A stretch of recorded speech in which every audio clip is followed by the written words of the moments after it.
Hey, what's up, everybody? Thank you for joining me for today's Ask the Trainer.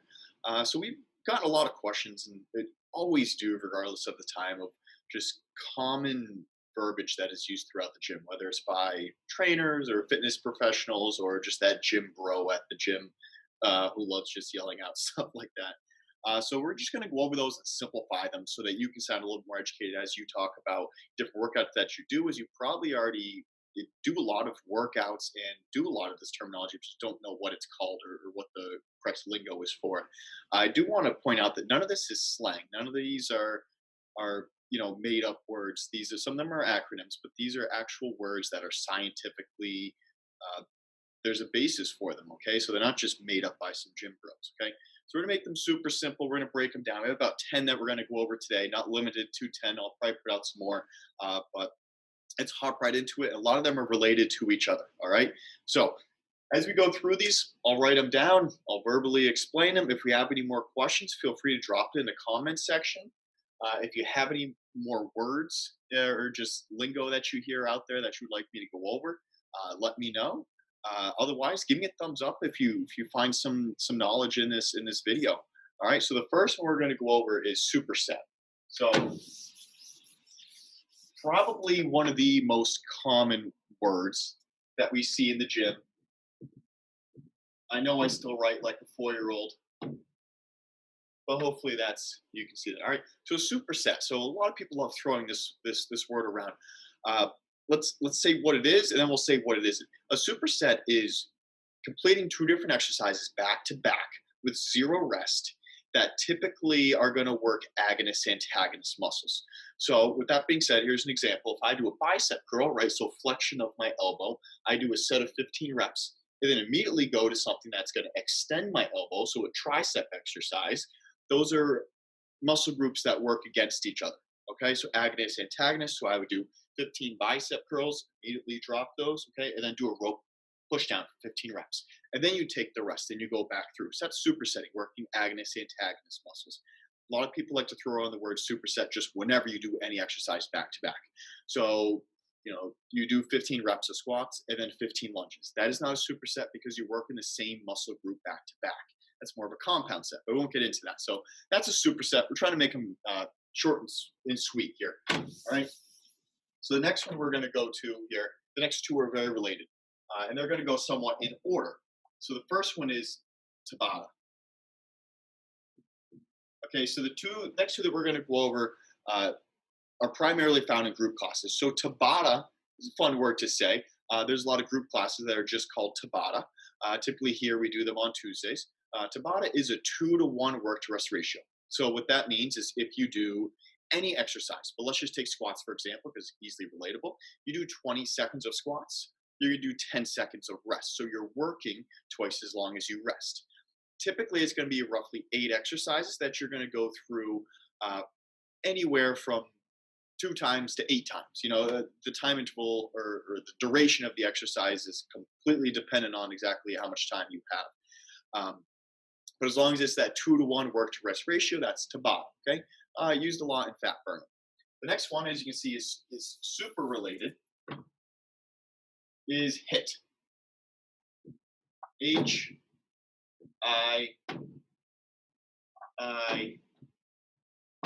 And I'm going to put this right here.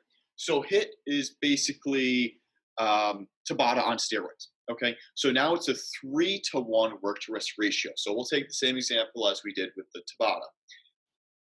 30 seconds of squats, 10 seconds of rest. Okay, so your work interval is just a lot higher. As we see the word, high intensity interval training. Okay, this is very involved with fat burning and typically only is going to last about 20 minutes because of the energy storage, the type of energy system that your body uses to use these high intensity type exercises.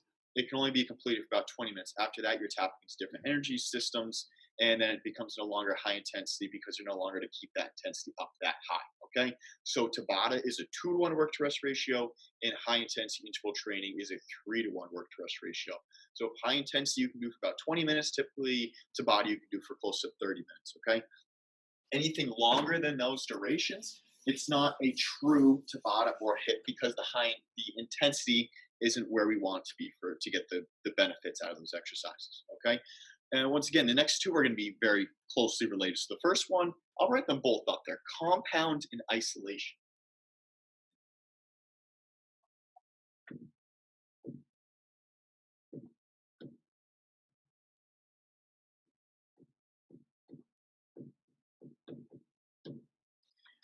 All right, so a compound, you can probably kind of figure this out uh, as you just see it there too. A compound exercise is an exercise that is going to use multiple different muscle groups. Okay, whereas in isolation, we're going to isolate one strict movement, one muscle group. Okay, so quick examples like we always keep using is the squats. Okay, a squat is a compound motion because it's not just taxing one muscle. It's using your quads and your glutes as you come up. If you're holding anything, you're then using your arms, your shoulders, your back to hold it in place, your core to stabilize yourself. Your core is always being used during a squat. Your hamstrings as you go down. So there's a lot of different muscle groups that are using that. The king of all compound exercise would be a deadlift because that's using nearly every muscle in your entire body. Okay, typically done towards the beginning of your exercise bout, and then you move more towards isolation exercises. So an example of isolation exercise would be a bicep curl, right? The most common one because all you're using there is your bicep. Okay, there's nothing else that is being used. If you do it incorrectly, you start to get the shoulder involved. Yes, okay, but you're not truly doing the exercise. So you want to start off with usually 2 to 3 compound exercises, and then you move into your isolation exercises. That's the major difference between compound and isolation. Now, let's relate this a little bit more towards your goals. If you are someone who is strictly looking to gain strength, or you're just looking to burn fat, you're going to want to prioritize a lot more of your compound motions. Your exercise routine might look more like 5 or 6 just compound motions. That's it. Maybe one isolation at the end.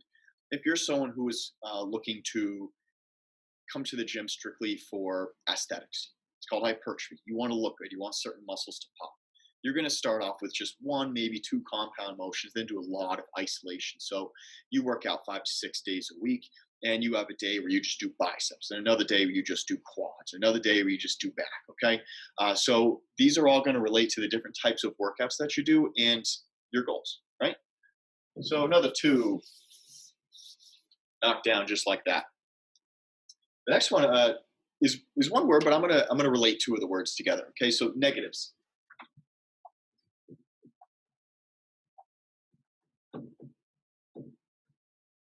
This is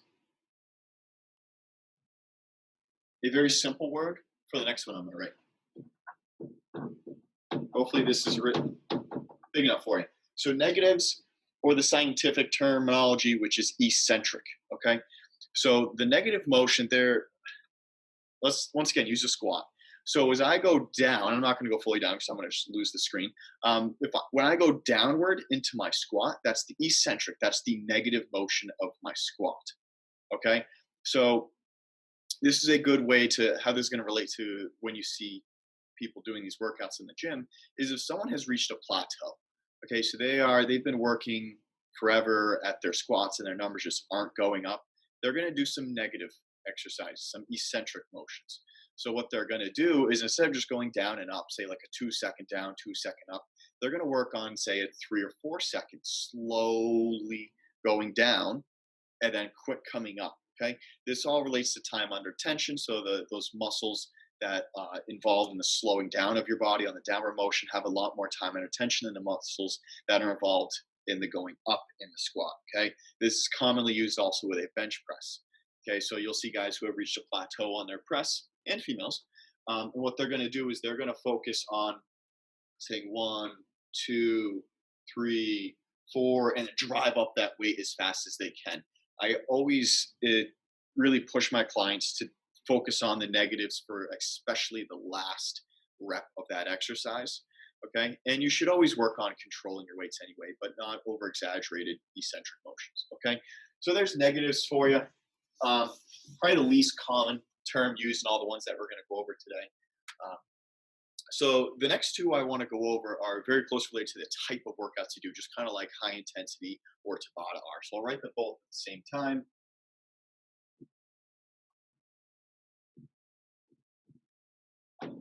Boom, boom, boom.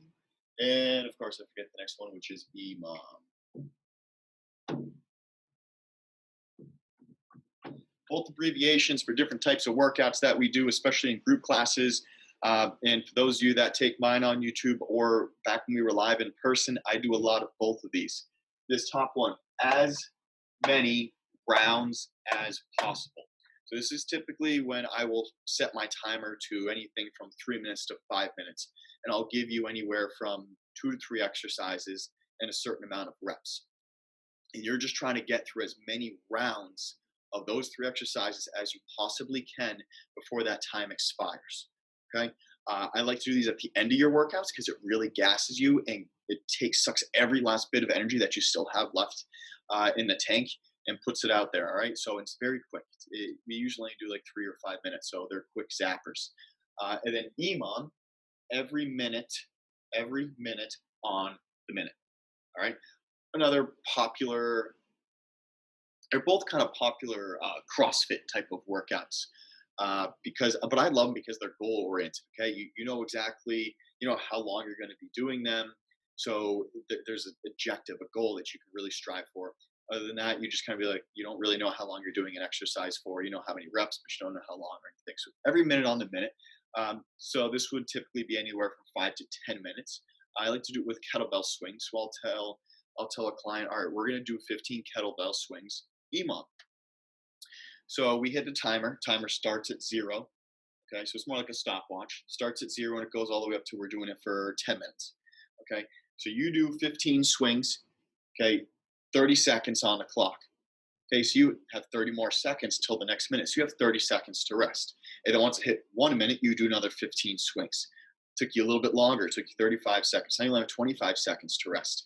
And then you hit 2 minutes. Now it's another 15 swings. Okay, so as you can see, it starts kind of easy depending on exactly what the exercise are. But once you get to 2-3 minutes, the reps are going to start to slow down, which means you're going to eat away at your rest, and it becomes very much into a fat burning modality. So both of these are very commonly used, very easy to set up for anyone. I have a bunch of examples, different workouts I can send to anyone, or just take some of my classes. I like to do both of these at the end of the workout, or just challenges involved.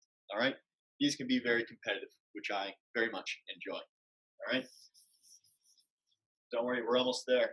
Next one is called DOMS, delayed onset muscle soreness. Yes, there is a name for this, a very scientific name, and I know all of you know what this is. Delayed onset muscle soreness basically means that if you do a workout on Monday morning, you're not going to be sore Monday afternoon, okay? DOMS is muscle soreness 24 to 48 hours after that workout. So if you do a workout, let's say Monday at noon, your sorest is going to be between Tuesday at noon and Wednesday at noon. So anywhere from a whole day to 2 days later. Okay, that's called delayed onset muscle soreness. So a lot of you who will do a class or do an exercise workout bout and you're not sore immediately or even the next day, I'll ask again the next day because that's when you'll probably be the sorest. Okay, so when this happens, of course I gotta tell you what to do, right? Now your legs are super sore, you can barely move, barely get off the couch. The last thing you want to do is not move. You want to do something low impact. Go walking, get on a bike, do something that gets whatever muscle group it is moving, that recruits blood flow and nutrients to those muscles and gets them to recover, so you have less time to recover, right? So DOMS, yeah, we have a name for it. All right, what do we got next? Last two, progressive overload. Okay. Progressive overload. Just making sure I'm going in my order. All right, progressive overload. So what's the definition? I might be butchering this. What's the definition of crazy or insane? Right? He's doing the same thing over and over and over, right? So that's going to lead me into progressive overload. So if you want to gain strength, you want to build muscle, you need to continually increase your weight. So you start at day 1 with 2 pounds. You want to slowly increase that weight, okay? Boom, 50 pounds one day.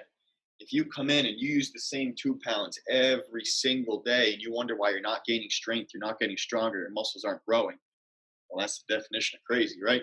By doing the same thing over and over and expecting change, you're not going to see change.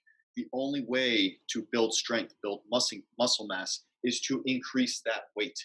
Now, notice this graph didn't look like this, right? It doesn't go straight up. It's a very slow. Okay, at first it actually goes up pretty quick, and then it kind of levels out because once you begin that training age, your body starts to adapt and you find your true weight. So then it takes a little bit of time to get up. But moral of progressive overload is that basically, if you want to gain strength, if you want to build muscle mass, if you want to get stronger, you need to increase your weight. If you keep using the same weight with the same exercises day in, day out, month after month, week after week, year after year, you're never going to build strength, obviously, because you need to have progressive overload. Okay. All right. Last one.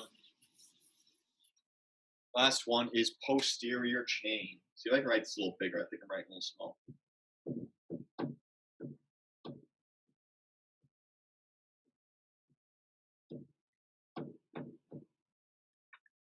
So if we break this down, posterior means behind you. Chain is linked together, right?